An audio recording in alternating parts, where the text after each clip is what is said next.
Many of the world's fastest growing cities are located in tropical and subtropical climatic zones in India, Vietnam, Africa, Latin America, Thailand and southern China. As pressure to urbanise rapidly within condensed geographic areas is driving the creation of very dense urban form, intense pressure can be placed on natural systems and energy sources. Brisbane shares a subtropical climate with many Asian cities, which are characterised by profuse vegetation growth and benign temperatures for many months of the year. These subtropical preconditions are ideal for the creation of buildings and places designed for low energy use and integration with landscape to create green and resilient cities at high densities. In many cities across the globe, we are still building 20th century cities for 21st century circumstances in terms of designing buildings which are not attuned to ecological and green energy demands of intense urbanisation. The podium and tower form remain the dominant planning model, certainly in Australian and other Western cities. At the same time, there's been significant research and vanguard practice worldwide, articulating high-rise for an ecological age, developing new forms of a sustainable vertical urbanism, as we've seen at this conference and at last year's conference in Shanghai. Brisbane, for a city of its size, is experiencing something of a high-rise boom, with 50 new high-rises projected for its very compact city centre over the next 20 years. To demonstrate the potentially transformative impacts of these 50 towers, 50 hypothetical sites have been mapped in this figure on the right, demonstrating that in 20 years our city centre could be radically different as a consequence. There is immense opportunity inherent in this 20-year project to recast Brisbane as a city who maximises her natural climatic advantages by making a porous green urban mesh of rooms, people, places and spaces offering landscape respite, ecological connection and interaction, fully embracing our lovely subtropical setting whilst creating a more sustainable urbanism. Brisbane's subtropical climate brings more than just comfortable temperatures. It's a green, open city which visitors experience as pleasantly informal. At its inception 10 years ago, the Centre for Subtropical Design undertook a broad community survey about environmental values in our region. The findings of this survey highlighted openness and a relationship to landscape as the two key environmental values most prized by Brisbaneites, articulating what could be called the subtropical experience. Brisbane's inner city suburbs are populated by a very practical, climate-adaptive vernacular called the Queenslanders, whose essential qualities were captured most poetically by our novelist laureate, David Malouf, in his book 12 Edmonston Street. Quote, "Airy, open, often with no doors between the rooms, they are on such easy terms with breezes, with the thick foliage they break into at window level, with the lives of possums and flying foxes, that living in them, barefoot for the most part, is like living in a reorganised rainforest." These Queenslanders open themselves to the benign climate, offering maximum opportunity for natural light and air. The building envelope is a permeable interface with the climate, allowing fine-tuning of views, sunlight, shade and breezes. The attributes of this subtropical vernacular and a desire to reinvest the city centre with qualities of subtropicality has recently formed our Brisbane City Council's thinking about tall buildings in our city. Brisbane City Council's City Centre Master Plan 2014 foreshadows our high-rise transformation over the next 20 years, highlighting the need for a well-designed subtropical city. Brisbane City Council's Built Form Strategy and City Centre Master Plan seeks to embed the idea of a subtropical experience in our buildings as the keystone. The keystone of this strategy is the idea of buildings that breathe and a leafy outdoor lifestyle. Applying these concepts to buildings in Brisbane is a work in progress. A design guide is being prepared and exemplar projects are on the drawing board, and I'm pleased to say that Architectus is involved in one of these exemplar projects, in fact probably the leading exemplar project in our city of a breathable building, which I'll talk about towards the end of this session. The early translation of these concepts by council is shown in this slide. The podium is articulated to create an urban veranda, recesses for gardens and shaded edges. However, I would say that this falls short of the potential for our city because the fundamental form is still a podium aligning a street edge. Podiums have been important devices for city planners to achieve continuously active streets at ground levels and a way of controlling street scale. These two attributes have meant that they are well-established urban forms.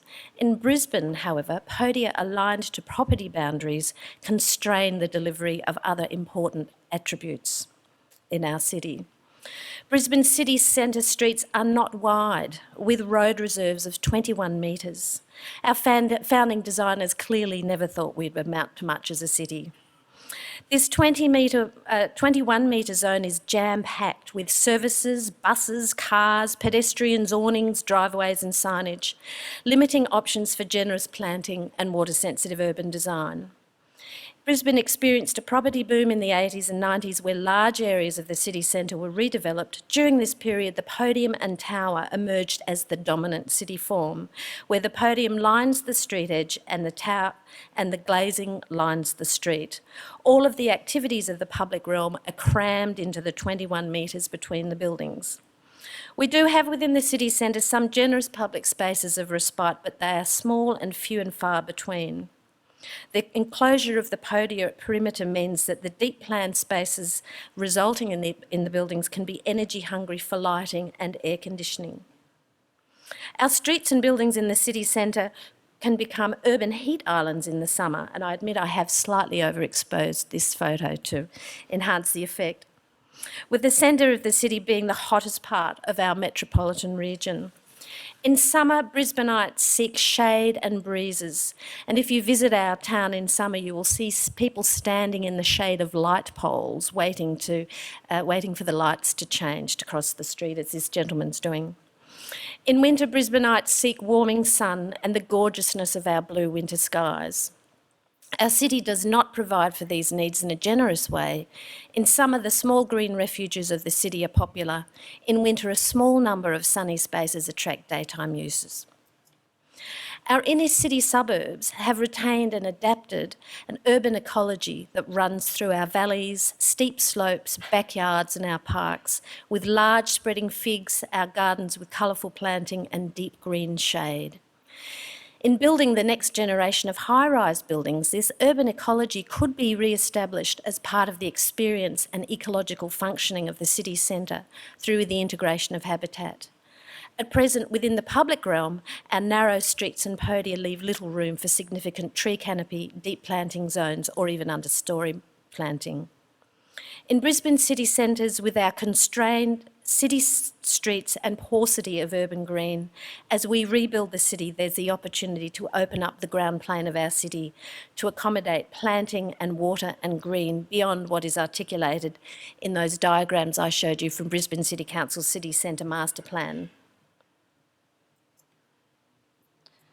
Embracing a subtropical vision for the urban realm of our city needs a more radical rethinking of the podium form, creating different space topologies that respond to the practicalities of tall building construction and the spatial constraints of our streets, as well as the ecological possibilities of our climate and locale. In considering different podia solutions, we might learn from the effective adaptive practicalities of our vernacular architecture. The Queenslander architecture typically creates an elevated platform for living, which is sheltered by deep verandas on all sides. Stairs rise to a screened threshold space, the front veranda creating a cool, semi-public space with a view to the street. The veranda, when ideally oriented, can catch the winter sun and cooling summer breezes. The Undercroft, often surrounded by vegetation or screens, is, on a very hot day, the coolest place to be. It's a cool pool of air where the heat is kept out by layers of insulation around. The Undercroft is not graded, but in hilly suburbs allows water to flow across the block and into the garden vegetation. In David Malouf's 12 Edmonstone Street, the front veranda of the traditional Queenslander is a place of sociability, the Undercroft a place of cool mystery. In heat waves, the insulated and protected nature of the Undercroft makes it a place of last refuge in intense heat. Both the front veranda and the Undercroft have climatic and spatial properties that can inform how tall buildings meet the ground. Cool, open urban spaces can be created under towers. Podia terraces can be created as green verandas to the city. Filtered edges can be made that create inside-outside rooms, and pools of vegetation can be created to store cool air and create retreat spaces. Our research by design work over years, which is now starting to inform our project work, has led to us to focus on 4 adapted typologies for tall buildings. First of all, the idea of, or the typology of, a stepped garden terrace. Podia can be reworked to create stepped gardens and terraces that act as urban verandas overlooking the spaces of the city. Preparing a design for a parkfront site in Brisbane's north offered the opportunity to create a stepped green podium terrace as an urban veranda. The brief provided for approximately 500 apartments in 2 towers with mixed uses at lower levels. The site looks east over a park on the Brisbane River. In this location, basement parking was not practicable, and at the same time, the planning authority was keen to avoid lower stories of the development being dominated by parking frontages. By reapportioning podium volume, essentially stacking it higher, we were able to create a deep podium terrace at level 1, providing a green edge to the lower 4 stories of the project and activating podium frontages at ground level. This carving out and reapportioning of podium parking created the opportunity to fold the park over the building, making a garden terrace activated with retail, community and commercial activities, creating a continuous plane of activated space. The stepped gardens create terraces that capture views of the river, winter sun in the morning, summer afternoon shade and cooling river breezes. They add significantly to urban greening and allow some deep planting zones as well. The entries to the apartment in these ones and commercial buildings are from upper level terraces and are naturally ventilated. A second typology we've been looking at is the idea of the urban undercroft. The open undercroft spaces in tall buildings can provide ideal subtropical retreat spaces, offering deep shade, allowing breezes to flow through, deep planting zones around the edge and spaces for water gardens. Clearly, this typology requires undergrounding of car parks and services, or elevation of parking above street level and a compact core, a very compact core. The commercial residential entry spaces at street level can be naturally ventilated, defined by screens and level changes rather than enclosed, air-conditioned spaces. Undercroft spaces can be activated with retail pods, providing subtropical gardens in the city. And these spaces are cool retreats on hot days and can incorporate elevated sun decks for cooler days. A third typology we've been looking at is the subtropical loggia. The urban loggia is a well-known Mediterranean climatic adaptation, providing dignified shelter from hot sun and winter rains in that climate. Profound improvements to the ground plane experience of our city could be made with deep shaded occupied edges along the street edge.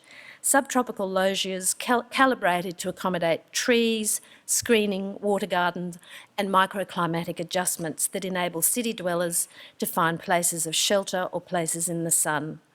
In its conception, this type is not too different from the urban veranda proposed by Brisbane City Council Master Plan, but takes the idea a bit further to create an outdoor room as an entry and arrival space to the building, a space for multiple levels of retail and recreation activity. A project in the west of the city that we're working on at the moment, a high-rise project, has offered the opportunity to explore this idea a little more fully. With parking located underground, the Podium is mixed use with hotel above. The mix of hotels, function spaces, shops and terraces provides an opportunity for a deep and high subtropical loggia facing east, offering views out and a place to enjoy the morning sun in winter, and a place to shelter from the arterial road to the north. The depth of the space allows some deep planting zones as well as stormwater filtration through gardens. Fourthly, the idea of an urban mesh of laneways and courtyards. Green, cool, shady laneways combined with courtyards that catch winter sun can also be woven into the body of the Podium as a mesh of subtropical spaces. A mixed-use project that we're currently working on, and this is very diagrammatic representations, in the southeastern corner of the city, provide the opportunity to create this porous mesh of people spaces in both plan and section throughout the block. Laneways, courtyards, podium gardens and sky gardens. They work as a tartan grid of green, creating passages for air movement and seams of green that enhance ecological function. The laneways and courtyards are activated with ground level retail and building entries. Working over a larger block gives the opportunity to mass the site to climatic advantage. Higher buildings on the southwest, lower on the northeast, so that sun can enter the ground level courtyard as well as podia spaces.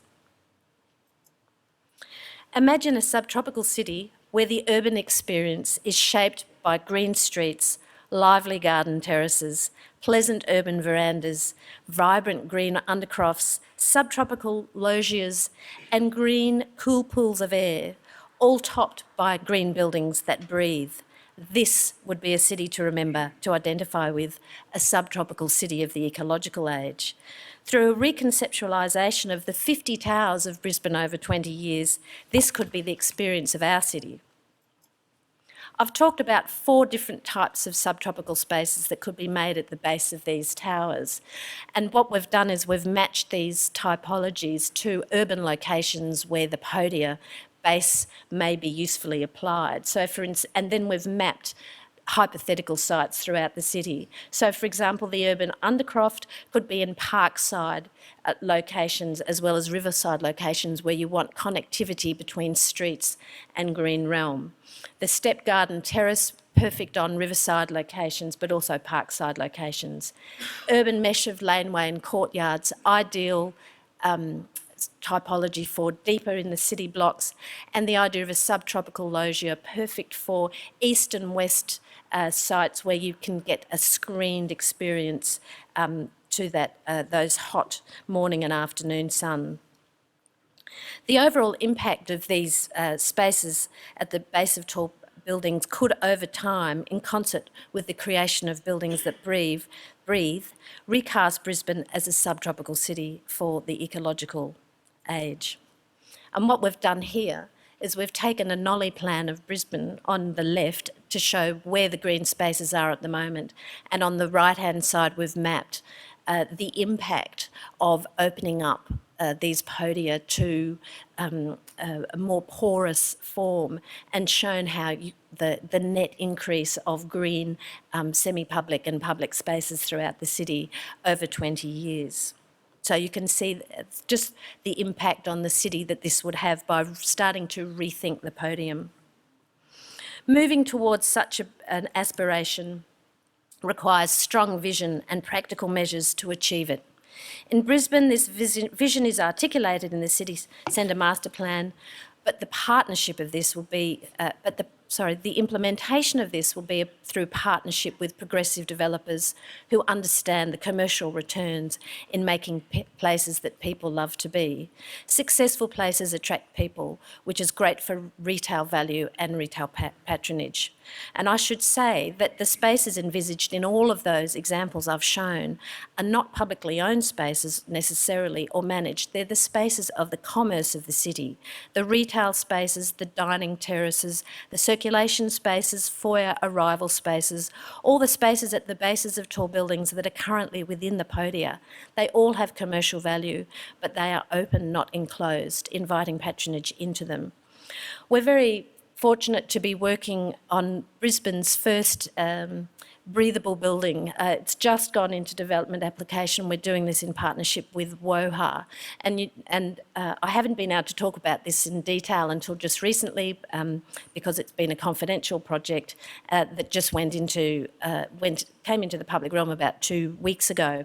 But you can see that this particular scheme is the elevated podium model where the ground plane is opened up and connects one of our major streets of commerce where a lot of our legal and high-end commercial firms are down to the river. So it provides a stepped garden terrace down to the river. It has naturally ventilated lift lobbies, and the apartment type is more, they're veranda apartments. They open up to the river, they can be naturally ventilated. We're very excited about this project. We think it really does deliver on the aspirations of the city centre master plan. And I note that the whole issue around the podium and the way that this podium was designed, we needed to argue very, very strongly with the planners who were very rigid about their thinking about the traditional podium form. And so we really needed to demonstrate that this podium could be an active, vital, positive city space. Simple rules and incentives could help create broader buy-in to some of these concepts. For example, Singapore provides hype bonuses for sky gardens and sky terraces. Similarly, in Brisbane city centre, floor areas incentives could apply to a site where an open podium garden can be created. At the moment, our tendency is just to use design guidance, but it's not going to send a strong enough signal, in my opinion, to the development industry. Singapore's mandated percentage of site greening is also something that would be highly achievable here in Brisbane, climatically speaking, particularly when linked to the spaces of commercial return that could be embraced by commercial developers. Urban and public spaces need to be the particular focus, I believe, of big ideas about making a subtropical city. This is the part of tall buildings that most people experience, where the big urban impacts are felt. There are huge opportunities presented by the very benign climatic conditions of the subtropics to create new types and models to address our ecological challenges across the globe. Thank you very much.